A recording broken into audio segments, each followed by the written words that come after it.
the way I look at it is this: the owner, you should be out hunting it and killing it, right? So you should be out hunting, whether it be marketing your business, doing meetings, networking, estimating, whatever it is. You're the most valuable person in your company, most expensive person in your company. You need to be doing the things that they're putting dollars into your company, talking to a customer and doing all the follow-up and all that stuff. Whatever, you could probably outsource that to someone else that could do that, so you can focus on the bigger dollars. And so welcome to the Painter Growth Podcast, where we help you scale your painting company in record time. Join us as we explore sales, marketing, hiring, finances, leadership, and more, everything that you need to know to scale and grow your painting business. I hope you enjoy and subscribe. What's up, everybody? Mike Hickman here, founder of PainterGrowth.com, and you're listening to the Painter Growth Podcast. And I'm here today with my friend. I've known him for over a year now, Mr. Gene Harris, hailing from Indianapolis. How are you doing today? Great, Mike. How about yourself? I'm doing awesome, man. So thank you. So thanks for being here, first of all. Oh, thanks so for having Gene me. is a franchise owner of Painter One, crushing it in Painter One. That's also, correct. Side business that is now becoming a full-time business, Hoosier Admin, which we're going to get into in a little bit. But what's more interesting, I think what we should spend all of our time today talking about, but no, not all of it. Yes. What happened to the movie rental business? What happened? Yeah. So you ran a bunch of stores in the movie rental business, right?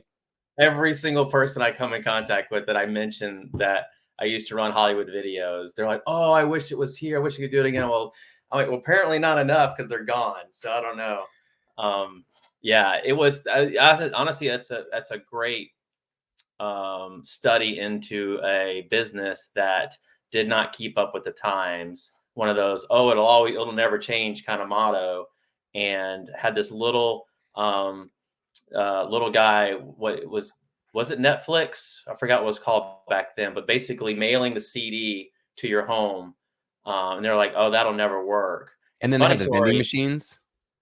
Yeah, the vending machines. Yep, they had the red box. That's what it was, the red box. And funny story is that service should have never taken off, because they did a test mail of the DVD to someone and to see if it would make it. They didn't know if it would make it through the mail, and they thought it made it. And so they're like, "Oh, this works, let's go." And then they come to find out, when they learn, the mail carrier actually never delivered it, or something weird. It never really happened, but they thought it happened, and that launched it, and forever is history after that. But yeah. And so how many stores? You ran a couple of stores? Yeah, so I started actually right out of the Navy. For me, it was just a part-time job, just have something to do in town. And right as I got out of the Navy, I was in Seattle, Washington, at about 100 stores at the time. I got promoted to assistant manager, and it was either move from Seattle back to Atlanta, Georgia, where I'm originally from, and kind of figure life out, go to school. I didn't know what I was going to do, or stay there and kind of see where this goes. They were opening stores. They were starting to grow at that moment. I could see that. And I said, well, if we ever open stores in Atlanta, I want to relocate back to Atlanta. Moved back to Atlanta, became a store manager, started taking over some pretty tough stores, turning them around.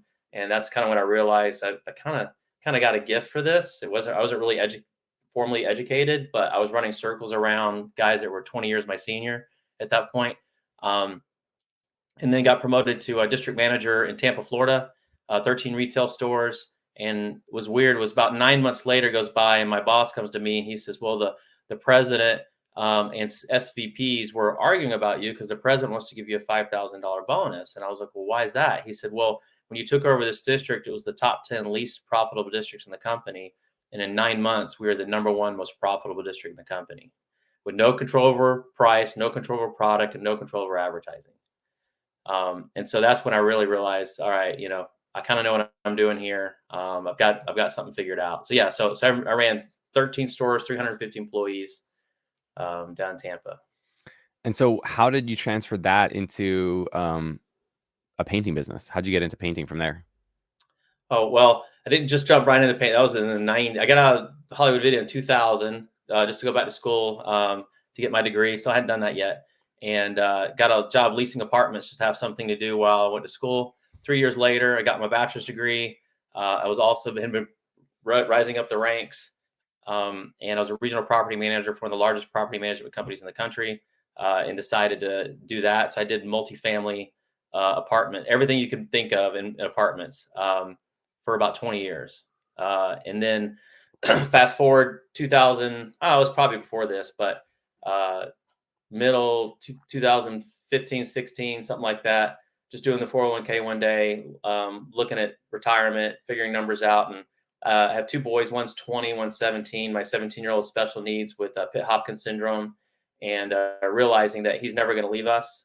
And it just kind of dawned on me at that moment, number one. So how do you retire and have enough money for three people, not just two? And then what, more importantly, what happens to him after we're gone? Right. So how does he, let's say we live into our 80s, he'll be in his 60s. And, how does he live? And so I realized then that I needed to do something different. And, true path to wealth is owning your own business, having real assets, and started looking at franchising. Obviously, the easiest way to kind of get into it. Never thought in my wildest dreams I'd ever own a painting company. And ended up with Painter One in October of 2019. Awesome. So Yeah. that's just about 4.5 years ago. Yep, that's right. Cool. So, I mean, there's a million directions I can go with this, like Oh, yeah. why you chose Painter One, and we don't need to go in all of that. But I think Painter One's doing something pretty awesome. We were down in Dominican together in January. Got to see the whole operation. It's a pretty slick setup there. I mean, they went to Dominican for their annual conference. Like, that's pretty cool. So, what happened over the first 3 years in your painting company? Like, what were kind of the biggest challenges that you had? What were things that were easier for you than most? Yeah. So my original plan was to buy Painter One, which was a small, comparably to other franchising systems, not just painting businesses, right? I mean, you could buy a Subway, you could buy a McDonald's. Like, obviously, those require a bigger net worth and a larger franchise fee. So it was easy to get into. And my plan was to open up my first franchise, build it up and sell it for a big number, and then take that and level up to a larger requirement, and then do the same and just rinse, repeat, and just keep leveling up into bigger and bigger and bigger, systems. And when I got into it, I mean, it was quick. It was maybe 60 days, October 2019. By the end of November, probably to sometime December, I was like, this is really easy. I know I'm not belittling the thing, but coming from where I come from, I ran Hollywood videos and I had multi-million-dollar apartment communities. And so running a painting business, the systems and modules that were in place is very similar actually to how we ran apartments. And I was like, wow, this is really, and I enjoyed it. I loved what I was doing, going out and doing estimates and meeting customers and doing those things. And I was like, so then I kind of switched gears. Like, why would I build this up and sell it just to take the money and go start all over again in a whole nother business, a whole nother system with no guarantee of success and no guarantee that I would like it? And so then it became, well, then I should open another Painter One instead. Because again, when I ran apartments, I had stuff in Denver and Atlanta and Houston and, all over the country. So I have experience in running at locations far away. And it's a whole other skill set, right? Than just, in your own town, something blows up, you can drive to the house, you can drive over to the project, you can figure it out. But if it's in Cincinnati, Ohio, that's a little bit further away, right? To figure that out. So, yeah. So Which then I would say is probably the biggest reason why most painting contractors don't ever end up opening multiple locations, because they don't have that systems orientation and that, basically SOP library to be able to do that. Yeah, 100%. And in addition to that, what I see and this isn't anything in the painting business, this is just entrepreneurship 101, is the biggest things for entrepreneurs is to get out of their own way.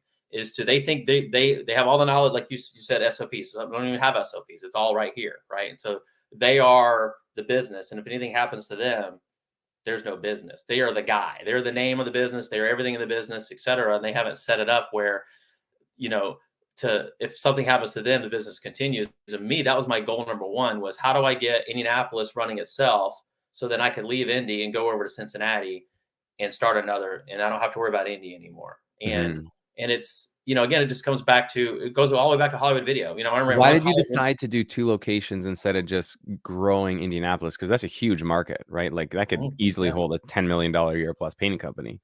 So Yeah. why 2 locations instead of just optimizing number 1? Because I was in a hurry to get there before somebody else did. Okay. I figured if I could get Indy and then Cincy and then maybe Louisville, and then if I could get there quicker, I'd rather have 4 or 5 seeds planted that could all level up Hmm. versus just trying to level up one big one and then going over here and then figuring that one out. It was more if I could get this one going and then a year. So my plan was to go to Cincinnati, run it, and now it's 2 years now, and then go to Louisville, which is also 2.5 hours away, prove that is to get lucky in Cincinnati, that I kind of know what I'm doing. And then then the idea is then I can go anywhere. Then I've built the SOP. I figured out how to open a new market far away. What do I need to do? How do I hire the person? How do I train them? How do I hold them accountable? What are the systems I need to do in order for that unit in that location to survive? And then I can come back to Painter One and say, okay, what is the juiciest market that you're not in right now? You wish you had a franchise in today. I'll take it. And then just do it again, do it again, and do it again. And so for me, it was, I'd rather have dozens out there than just one. And, like you said, you can level up Indy and be really good, but something catastrophic happen locally. It's diversification a little bit there too, Yeah. right? There's, who knows? I mean, there's all kind. We could talk out for hours for things that could happen. So for me, I just rather have more, and I'm okay with them being not as big right now. Yeah. That's fine because it's a long-term play for me. It's not I need to do it today or tomorrow. We can do it for the next 20 years. Okay, go. So what did you find was more difficult than you thought it was going to be moving into the painting space? More difficult. The customers. I mean, really, it is. That is the most difficult. Residential repaint is the hardest part of painting in the world. And I was listening to another podcast a while back, and I forgot who it was. And I wish I give you, if you're listening and watching, I'm sorry. I'm horrible with names, and I wish I give you credit for this. You can put in the comments or something. It was you, but they're interviewing a guy. And he said the painting repaint business was the number one hardest trade of all the home service trades. And the reason why was because 95, maybe more percent of your customers have done your job at some point. Not all of them replace a toilet, not all of them replace a water heater, HVAC, or their own roof, but a lot of people have picked up a paintbrush and painted a room at some point in their life, and so they all think they know how it's done or what it's supposed to look like or the process or whatever the expectation level. And everyone has their own different expectation level, right, of what a quality paint product job looks like. So for me, it was that. And then this personally, just a learning curve on products. Again, I came from an operations background. I did operate apartments, and yes, we have to paint every single unit when someone moves out. We built a lot of apartments. We're talking 300, 400, 500 unit, institutional quality stuff. And it was my job to walk every single one of those, to receive them from the developer as part of management and ownership. So I've been looking at paint on walls for 25 years. I didn't do the painting, and I didn't purchase the products and do those things. So for me, that was probably my biggest learning curve, was just the products and understanding those. But. Now, I'm all about making this podcast actionable and giving people like specific things that they can go away with. And you have an interesting position because you were in the property management space and then you moved into the painting space. And there's a lot of painters who love working with property managers and who want to work with more property managers. So what type of like advice would you give a painter who's like up and coming, who wants to work with property managers? Like, how do you get in? How do you make a good impression? How do you get known by these property managers? That is a great question. And I can provide the most value for that. So with multifamily, I can speak to when it comes to office and things like that. I don't know a whole lot about that, but definitely multifamily. If you're looking to get apartments, join the local apartment association. That should be your number one first move. It's not expensive. Join the local apartment association. Get involved with the local apartment association. It is for lack of a better term, good old boy network, good old girl network too. It's you're going to do business, but this isn't for any business. You're going to do business with people you trust and and your buddy, right? I mean, at the end of the day, you have to develop those relationships. And I did it where I would purchase an apartment community and operate it. And my painter at my last apartment community was, hey man, can I come do your units? Well, there's already a guy here, and unless he, he's doing a good job and doing this thing, I'm not just going to throw him out the door just because we're the new management company.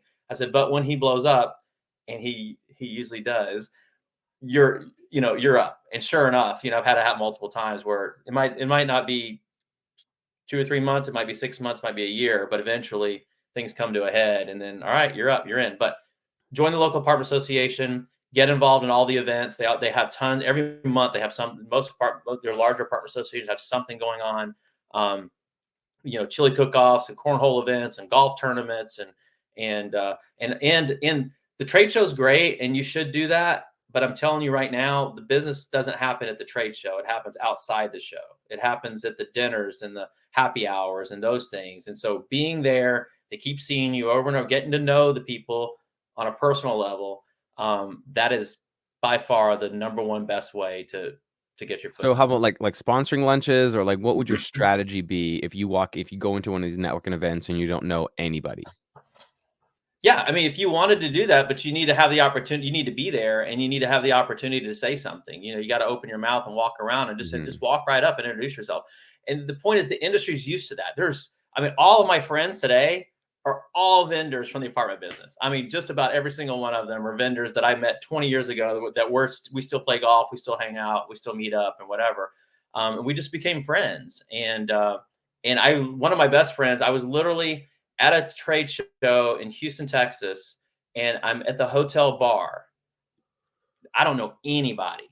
I just said, I'm going to go to this thing because it was a techie thing, and I wanted to learn more about technology in our business or whatever. I didn't know a single soul.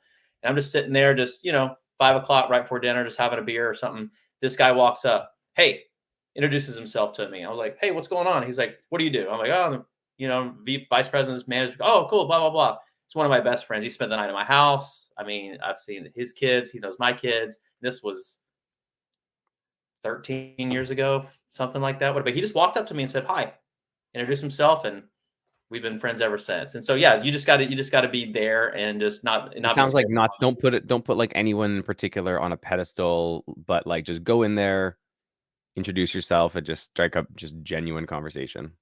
Yeah. And, they're because the people you're talking to are like, they're in sales like you are. They're selling apartments or leasing apartments. Everyone's super friendly, super open, super casual. It's not a, there's no bar you have to cross. Just be friendly and be nice, be open, be honest, be trustworthy, show up and do what you say you're going to do. I mean, that's the biggest thing. I had a guy, I'll tell you a quick painting story. We walk units with my maintenance crew, and they were in there doing touch-ups. Like, what are you doing? And he's like, oh, well, when we have to do the touch-up. I'm like, no, we have a painter. Like, well, yeah, but he doesn't do a really good job, so we have to come in. I'm like, no, we need to go back to the painter. And it's like, you need to do a better job.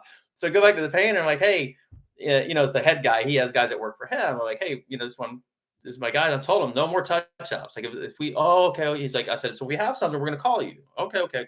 So then they call me. I told my guys, as soon as you find something, call me. They did. They called me. So I went over to the property. I walk in, and they didn't even cut it in. I've never seen it, but they had a big square in the middle of the wall painted in every room. It was just big squares, and nothing else was done. And they had invoiced me they're like, hey, yeah, we're done. Pay us. I was like, we're not done. You're not done. You need to come paint this unit. He's like, okay, well, I can get over there, maybe next week. But we have a 5-day turn policy. Someone moves out, we're painting on day 1, cleaning, punching on day 3, 4, your carpets are clean or whatever, and that unit's turned.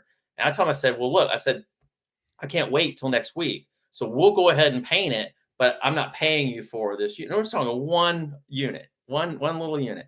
I said, I wasn't mad. I got it. He's busy. He's got his own schedule to work with. I said, just letting you know, here it is. So we'll paint it, but I'm not paying for it. Well, he got all me. He's like, no, you need to pay me. I'm like, but you didn't finish the job. Like, why am I painting? No. He ended up saying, like, so he's like, fine, I'm never coming back there again. I looked, we paid him $125,000 the year prior, just paint these units for us. Just turn. These are turnkey paints. This is not like full repaint, blow it up. He gave a quick refresh. Yeah. He gave a $125,000 count over one little unit that needed to be repainted that he didn't want to pay for. It was like $150 or $200 or something like that. It wasn't like talking a lot of money. Yeah. So, yeah. I mean, some people's egos just get in the way of the business, right? Emotion has no place in business. No. No, and you got to step back and see the bigger picture, right? Yeah. And I tell my guys all the time, and you can't see here, but I'll draw a line on the floor, and let's say this is the finish line, and I'm like, we'll be closing out a job, and they'll start to get frustrated because the customer's being picky or whatever. Well, that's not us, and we didn't, I'm like, you're right here. I was like, just don't step across and win and get paid. Don't plant your flag on the wrong side of the line. I'm like, just go do it. They're about to write you a check for $5,000-6,000. Yeah. You're crying over this little bitty thing over Don't let here. the ego Like, get in the way of that. just, just get paid right So here. We come here, we get paid. how would you recommend, like, what do you think are like the biggest, the 2 or 3 biggest like needs or like needs, desires, pain points that a property manager has that your average painting contractor, if communicated properly, could solve? Like I said, just show up. When you say, if you're on the schedule to be there on Tuesday to paint 3 units, you need to be there Tuesday morning to paint 3 units because it is a well-oiled machine. They're turning, the average is just over half of the units are going to move out this year. So you're painting half of the property every single year. It's about 50. If you could get it to 55, 60, that's really good percent of the property to renew. But when someone gives me notice, I'm getting a 60-day notice. So I start pre-leasing that apartment 2 months out. And so I'm guaranteeing someone they're going to move in on March 15th and someone's moving out on March 8th or 5th. That unit has to get turned and ready for that person to show up on March 15th. So I can't be reliability delayed. is like utmost importance. It's huge. It's huge. Like I said, so if you can show up, if I say I need you here Tuesday morning, you're on the schedule to be here Tuesday morning, you're sitting in the parking lot. When I unlock the door to that office, you're sitting out there ready to roll. Or my maintenance guys are usually there an hour or two before we even get there. So you're already in. They can let you in the unit. They can give you the keys to the unit. You can get in there and start going. So show up when you say you're going to do, and then do what you said you're going to do. Right. I think it's actually a really easy skill to demonstrate to these people ahead of time too, right? You just have to, like, hey, I'm going to be there tomorrow morning at 8 a.m. and I'm bring my donuts. Okay. Show up the next morning, 8 a.m. and bring my donuts. Hey, I'm going to see you at the mixer tonight at 5. Okay. Be there at 4:45. Like, just be at the mixer. Like, it's easy to demonstrate that trait. It is so easy. It is so easy. I think, like I said, I think where guys get in trouble is maybe, let's say they get that first apartment account and they get some guys going and they get another one and they get another one. And maybe they get too big. Maybe they can't handle the volume. And maybe that's where they start to, the wheels start to come off, or they think, oh, I can just send guys and it's going to be okay. And I'm not going to manage it. So somebody, whether it be you or someone who works for you, you still have to have oversight. You should still be quality control yourself for your guys. You don't get lazy and just send people. The same thing like a residential repaint, right? If you just start sending guys to paint and there's no one there managing it, it's gonna fall apart. Yeah. Yeah. Interesting. So what made you decide to, okay, now you have like multiple 7-figure painting businesses. What made you decide to, all right, I'm going to start another business and it's not even going to be painting. It's going to be admin related. So I coined a term here about a year ago. I call it, I have ADHD side hustle or side hustle ADHD. Right. So I'm always just trying to think of something else. And I don't know. Yeah. So it really was just organic. It just grew organically. Like I just saw a need really. If you, as the famous Big Well quoted once, see a need, fill a need. If you got kids, you'll find it one day. It's called the movie Robots. It's I just saw it within the Painter One brand. I saw owners that were when they got to a certain $20,000, $30,000 a month level, they needed someone in the office. And if they didn't have a spouse or a relative who could jump in the seat, then they struggled. Just because you bought a painting franchise doesn't mean you know how to hire, manage, and lead people. And just because you did that doesn't mean you have that skill to do that. So describe the pain point that you saw. The pain point was that they're out doing estimates and running jobs, and their phone's ringing, and there's no one to answer the phone. Right. So they're getting leads. Leads are coming in the door. But if I'm in here doing an estimate for your home, my phone starts ringing. I can't take that call right now. And fast forward, now we've learned a lot more about the time requirement or the time expectation in order to get a lead. And it's a 900% decrease in opportunity if you don't answer that call in the first 5 minutes. 900%. If it goes down to 30 minutes, that lead's almost gone. It's you've paid for a lead. A lot of these guys in our franchise, a lot of people come in, and I think most maybe new painters do this, but pay for leads, right? And which we're all trying to get off of. We're all trying to get them off of, but that's a whole nother conversation. But you've paid for this lead, your phone's ringing, and you can't answer it, and therefore you end up paying for something that you never can get a return on. Potentially hundreds of dollars for a lead. Oh yeah. It's averages 80 to 120, I think is the average. So so not even just the phone ringing, which is, phone ringing is a big time suck, right?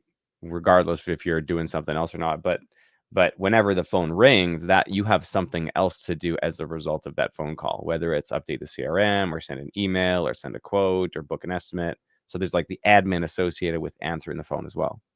Oh, 100%. Yeah.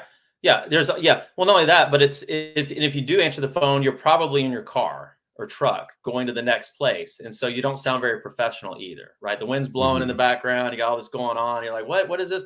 And and they're giving you all this information, and you're driving, and you can't write this, put it down. And so getting the data that you need, and tell me more about your project, and really dialing it in with them, getting to know them, and really making yourself personable so they remember you when you come to the estimate. All the things you need to get done, you probably aren't doing a really good job of it. Just trying to get in the front door. And then we looked around and we saw that other brands, not just painting, this is most franchises, they all have a call center that they've seen that as an issue. So obviously, they'll have a call center, but that call center isn't necessarily based in the United States and things like that, number one. And so there's some issues there. I heard. Can I tell you that quick? I think I told you in Dominican, but I'm going to tell you this quick story about outsourcing a call center. So I have a friend who runs a big franchise business. He's over 100 franchises in his business. But anyway, not going to say his name on this example. But he had a call center, and I was like helping him with it and doing some call reviews. And anyway, I reviewed this one call. So everyone here, you should know where Calgary, Alberta is, right? And so a call comes in, and they're like, hey, I'd like to book an estimate. Okay, cool, blah, blah, blah. All right, sounds good. The person's like starting to ask some really good questions. Like, all right, this is going good. And then he's like, okay, here's my address. So, okay, and it's in Calgary. And the lady goes, okay, Calgary. How do you spell that? Oh no. Like, she hadn't even heard of the city Calgary. And like the customer, I could just hear it like, wait, what? Right. This is a local number I just called. Aren't you located? It's like, no. So yeah, making sure that you have like trained staff and not just outsourcing it to a third party is like who don't know your local area. Like that's a pretty big miss. It is. Well, the story I heard was this company used a call center that was in Canada, and someone from the United States was calling, and there was what's your postal code? Like, in the United States, you're like, postal code? What's that? It's your zip. In the United States, it's called a zip code. In Canada, it's called a postal code. And like, same thing. It was like, where? Oh, wait, this exact same thing happened. Where are you? Who am I talking to? And then everything just starts. So like a little phonetic shift can completely change the outcome of a sentence and what you think about it, what you think about that person based on it. Like actually, one single word can completely change how someone sees your technical ability. So if I'm talking to you about Facebook, and I don't call it Facebook, but I call it the Facebook.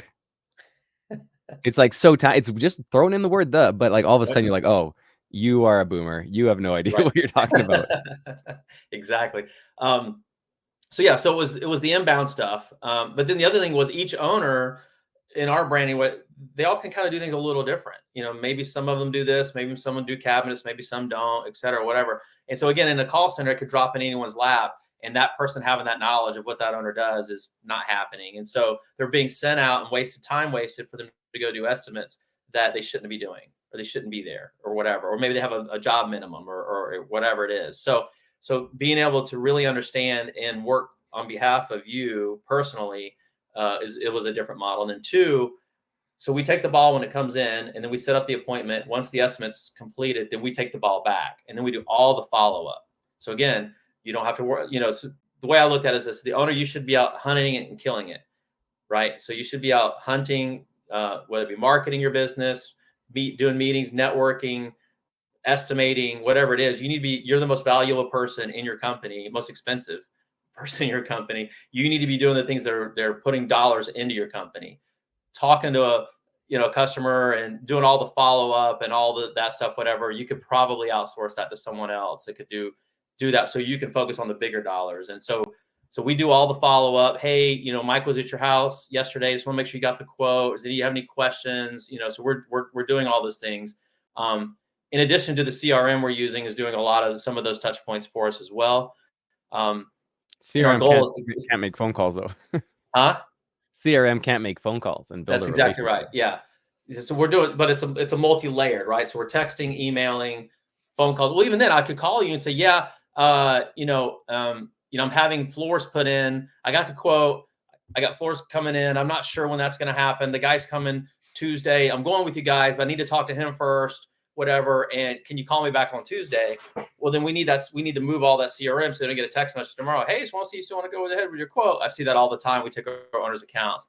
And people are like, what? I just talked to you. Why are you sending me? And then they just blow up and they're gone, because they had a CRM, but they don't know how to use their CRM or they get busy or manage it. So we manage all that for them.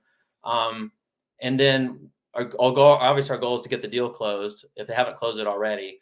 And then it goes back to them to produce the job. And then at the end, it comes back to us and we help with the, sitting out for reviews and things like that. Let's just back up a little bit here. So the problem that you saw is that painting contractors, once they hit like 30K a month or so, they just like start getting too busy with admin and phone calls and all that stuff. And like, there has to be a better way. So you launched first like a trial service within your own company. And then you probably got a couple clients within Painter One and you called it Hoosier Admin. Mm-hmm. But it's not spelled like who is your admin. It's spelled like Hoosier. Hoosier. Yeah, Indiana Hoosiers. HOOSIER. So where did that name come from?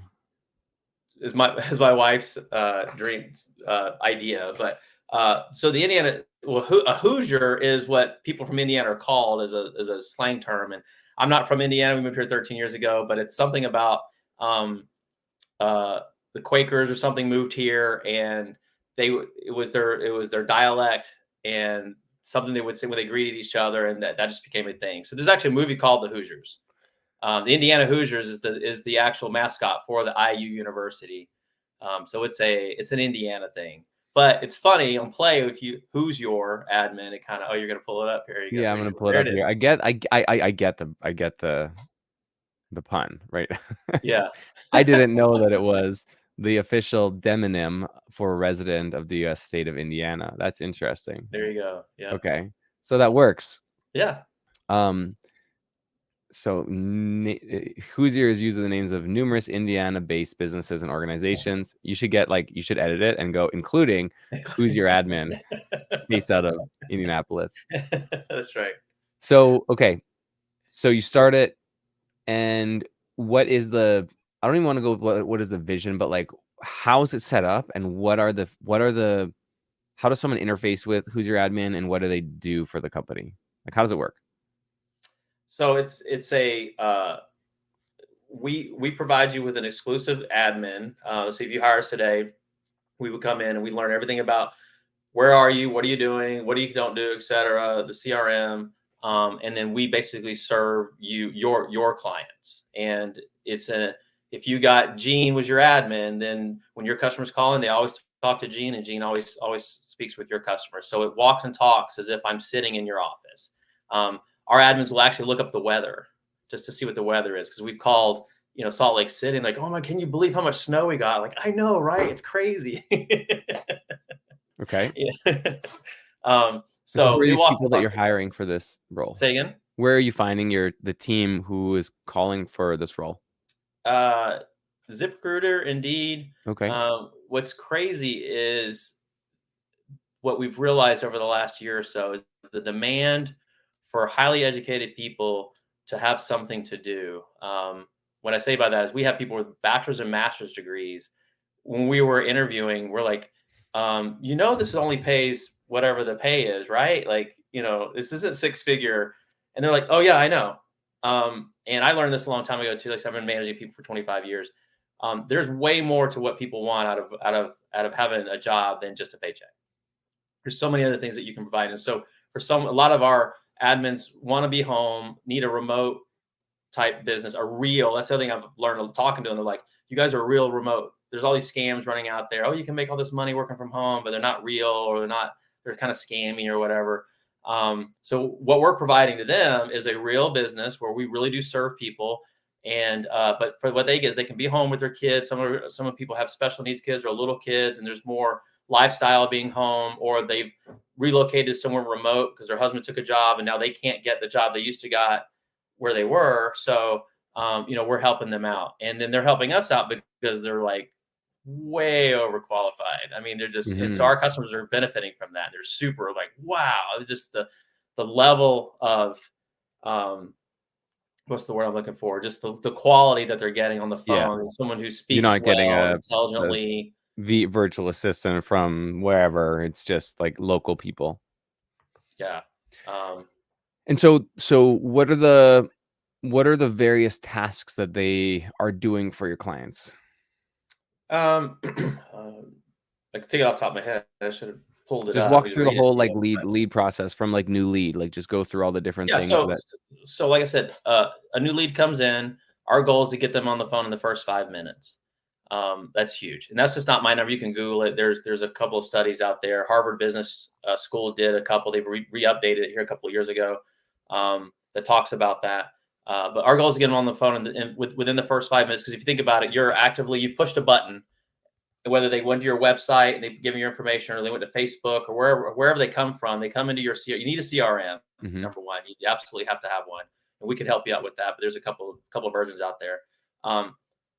Our goal is, as soon as that lead comes in, our system is actually calling us. So it's designed where if you put your information in, my phone will ring and it'll say, hey, call Mike. And so it'll say, hey, I'm connecting you with Mike. I was like, hey, Mike, this is Gene, Painter One. I just got, tell me a little about your business. So our goal is to get that lead, put an estimate scheduled as soon as possible. So first 5 minutes, they're getting a phone call, they're getting a text message, they're getting an email. And then within a couple of hours, they're getting another. Before the end of the day, we're calling them back again. We're texting them again. Every time I tell everyone this, they all like, no way, I would never do business with you. But this is the data. The data says that you should contact someone 13 times in the first week. 13 touches. Yeah. And 27 touches in 2 weeks. Now, this is someone who said, I want to do business with you, and you're calling and texting them and they're not replying. I always like to make the example of like my dentist. My dentist calls and texts and texts and texts. And I just don't reply because I'm like doing things like this, or I'm in meetings or whatever. Yep. And then all of a sudden they'll text me when I'm available, and I'm like, hey, yeah, let's book the appointment. Sounds great. Thank you for being persistent. Otherwise, I wouldn't get my teeth cleaned. We've won so many jobs where the customer said, the only reason why I hired you guys is because you're the only one who continued to keep in touch with me.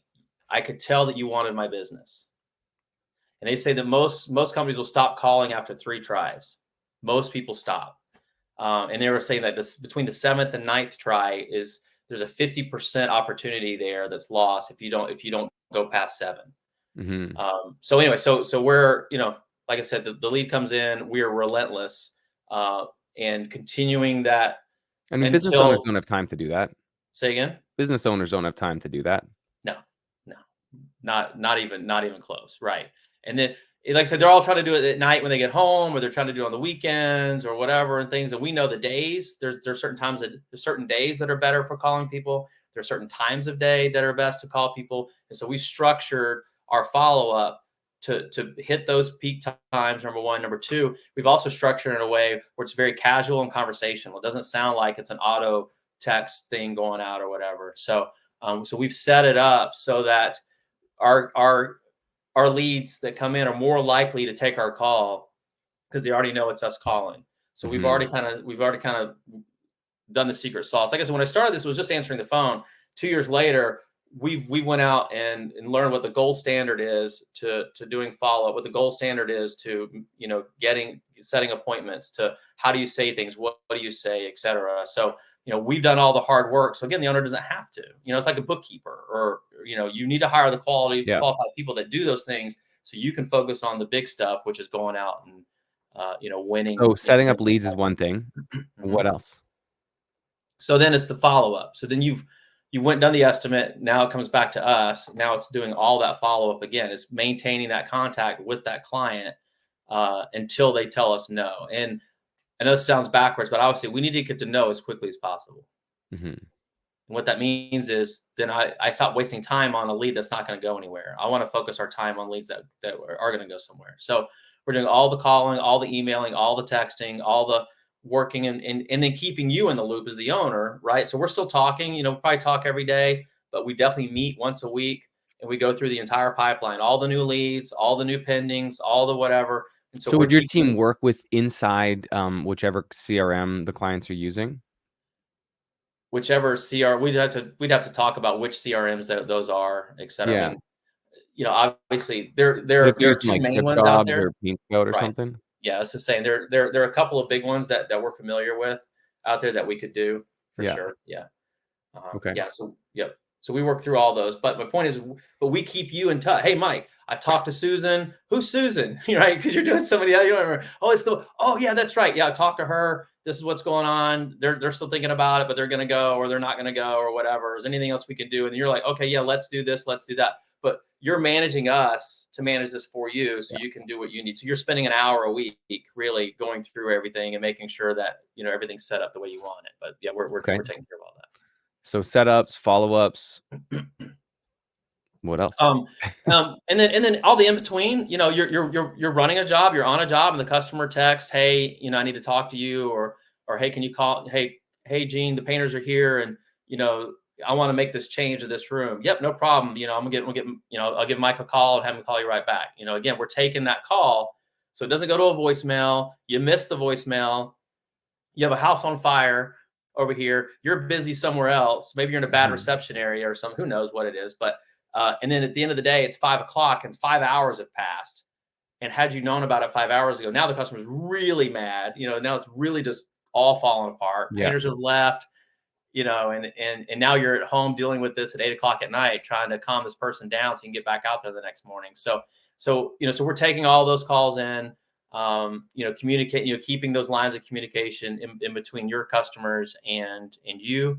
And then, like I said, after the job's complete, then we help with sending links to get payments and things like that. We're not responsible for a collection, but we'll push the button and, hey, can you send Mike a link to pay, or can you send him an invoice? Yep. We can push make the argument for me why someone would do that versus hiring their own full-time person.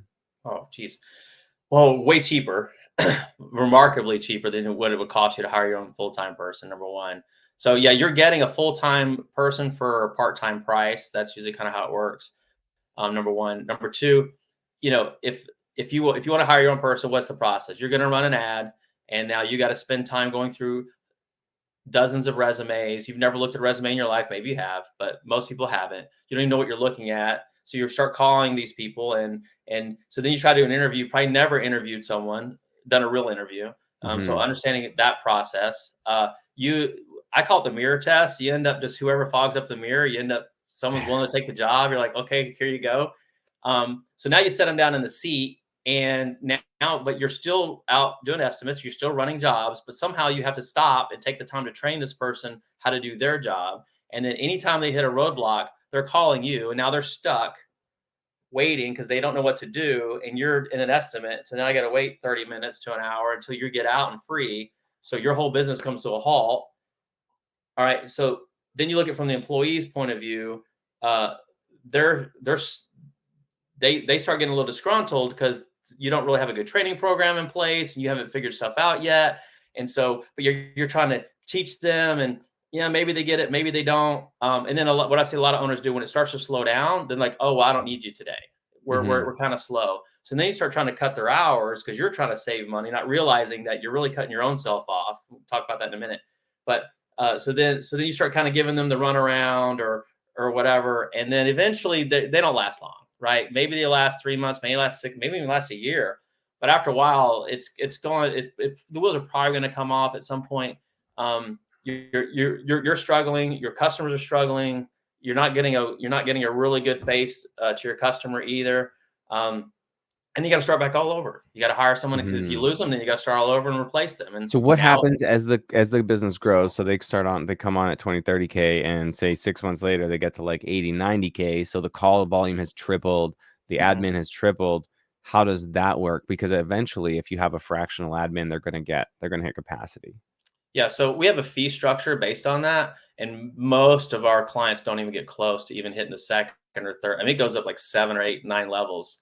You got to get well over $1 million a year before it starts to get really expensive. But what's interesting is it stays a very small percentage of your total gross based on your gross growing. It stays a small percent. But I recognize that you might start monopolizing that admin because you're getting bigger and no one else is. And so you're taking more of their time. So obviously your fee should grow based on that, but the percent never changes. So it's a very, very, very small percent.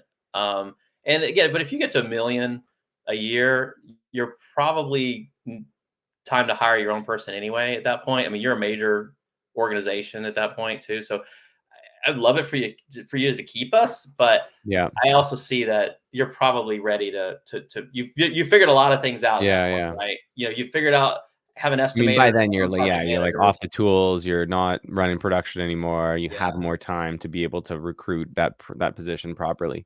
Yeah, exactly. You probably don't need us anymore anyway, but we're still a fraction of a cost at that point. Even if you go hire your own person, even if you wanted to continue to use us, it is. But my point was the value. Yeah.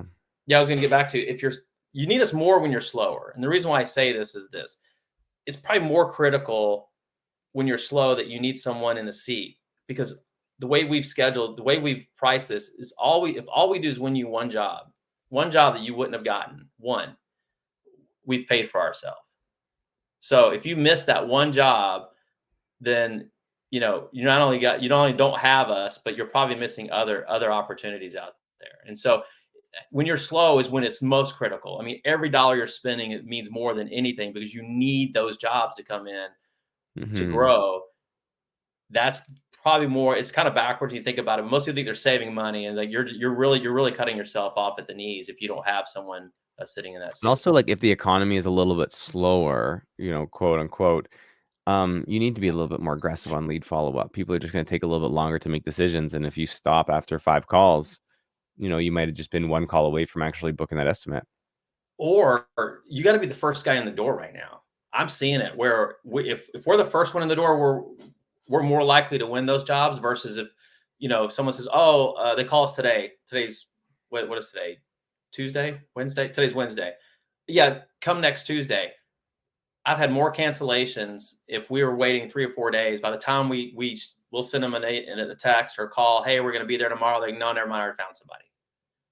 Because they're booking appointments. Someone else got in front of us somehow, and they got to the guy's going in, and he's been to the Painter Growth University, and he knows how to set up the call, and he knows how to ask for the sale when he got there, and he closed it, and we never got the chance. So to your point, being first is more important now than ever. Absolutely.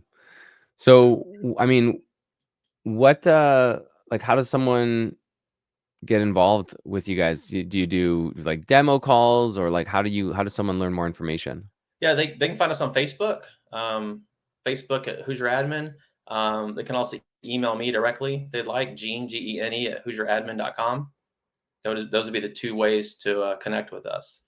If you go to our Facebook page, you'll see there's quite a bit of info out there too. Just we share a lot of content of kind of our success stories. Put it up on the screen. Oh, there you go, Gina Hoosier Admin. That's it, right? That's it. Okay, cool. I'll put the website below. But I mean, it's pretty cool seeing that. Seeing a problem in the painting industry, coming from a business background, running other businesses and then running property management company, running a bunch of units, and then coming into painting and be like, hey, there's this huge gap in the industry that people aren't solving. No one's talking about it. No, you're right. I mean, for apartments, it's when you come into an apartment business, you go to leasing 101, and they spend 2 weeks training you. This is just going to date me. You're an $8, $10 an hour leasing consultant, and they spend 2 weeks training you how to, when someone walks in the door, the phone rings, how to get that lead to come and look at that apartment. And all of us most people probably rented apartments sometime in their life, and a lot of the apartment communities are all set up right down the street from each other. And so people would get in the car and they drive to one and they go to the next and the next and the next. So they're going to your competition. And so it's a big, same deal. Someone's coming into the door. They're saying, hey, I'm interested in your product. How do you talk to them? How do you show them an apartment? You always ask for the sale? How do you close them? How do you do your follow-up? Where did you come from? I mean, it's very similar business to the apartment business. And I saw there's like Painter Growth. You guys do a great job at teaching folks how to get out there and do the estimate and do all these things and et cetera. But having someone sit in that seat to do all that follow-up and do all that continuous contact, if you don't do that, then you're missing opportunity. What we saw was we measured of the franchises who were using us versus ones who weren't. We could see a 10% difference in their lead to quote ratio. So when a lead comes in, we track. Lead comes in, how many of those do you actually do quotes? It's 10%.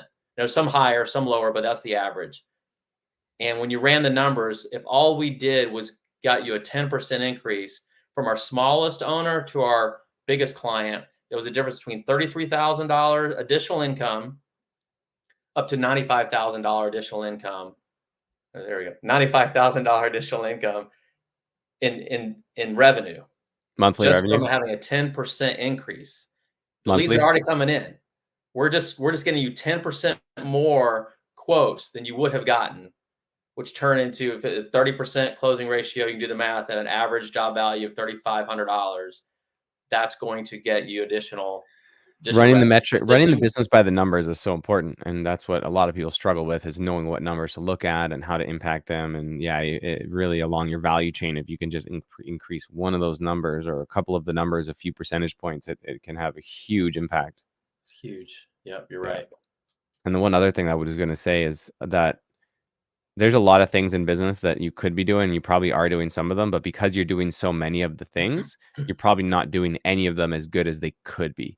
So when you get someone dedicated, like as an entrepreneur, your job is to continue to grow your company and delegate and delegate and delegate and keep delegating harder and harder tasks until you can no longer delegate anymore. And you're going to ideally get someone, who's better than you at painting, and who's better than you at running production, who's better than you at estimates, and then again, who's better than you at lead calling and admin, so that your business can become bigger than you can make it by yourself. Yeah, 100%. Yeah. If you work for Delta, you can't, man. If you work for Delta, you can't fly all the planes, right? What was that? So if you work for Delta, if you own Delta, you can't fly all the planes, right? Cannot fly all the planes. You can sure try, but as long as it's not a 787 Dreamliner Max 8 or whatever. Yeah, right. Yeah. Sweet, Gene. Well, thanks for coming on today, man. If anyone wants to learn more about Hoosier Admin, hit the link below. Talk to Gene, and he'll see if it makes sense for you. But if you're too busy, I highly recommend checking it out. Yeah, thanks for having me, Mike. I really appreciate it. All right, man. Talk again. See you.